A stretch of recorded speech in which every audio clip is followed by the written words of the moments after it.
Man is born free, and yet everywhere he is in chains. We cherish individual liberty, and yet we find our deepest values and commitments largely shaped by the societies into which we are born. We want to be happy, and yet apparently we are unable to flourish outside of a well-ordered community of our fellow human beings. Such is the nature of human condition, our political nature, and therefore the fundamental problem of political philosophy. Colleagues, greetings and welcome to the course. My name is Alexander Koryagin. I am a lecturer in philosophy of science and political theory at the Higher School of Economics. In the next 16 lectures, I will guide you through the most fundamental questions discussed by the foremost minds of the Western political philosophical tradition. We shall begin from the foundation of our discipline in Plato and Aristotle, with their emphasis on the flourishing of human excellence in well-constituted polis. We shall then continue through the Enlightenment optimism of Hobbes and Rousseau, the strength of the nation derived only from the free and eager consent of the citizens, free consent to the rational laws.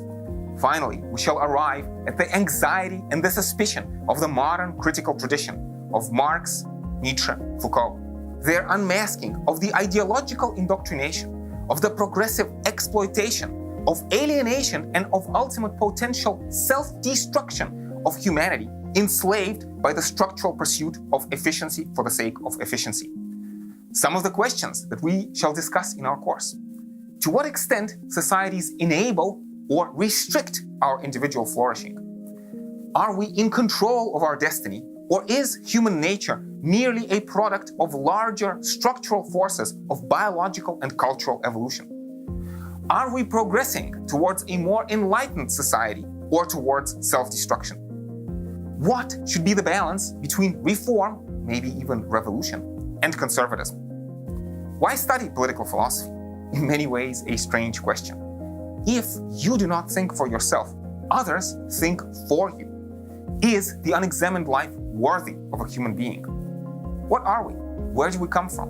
What does the future hold? And what can we do about it, individually and collectively? Colleagues, let me invite you into the dialogue to examine these fundamental questions in the company of the greatest minds of the Western philosophical tradition.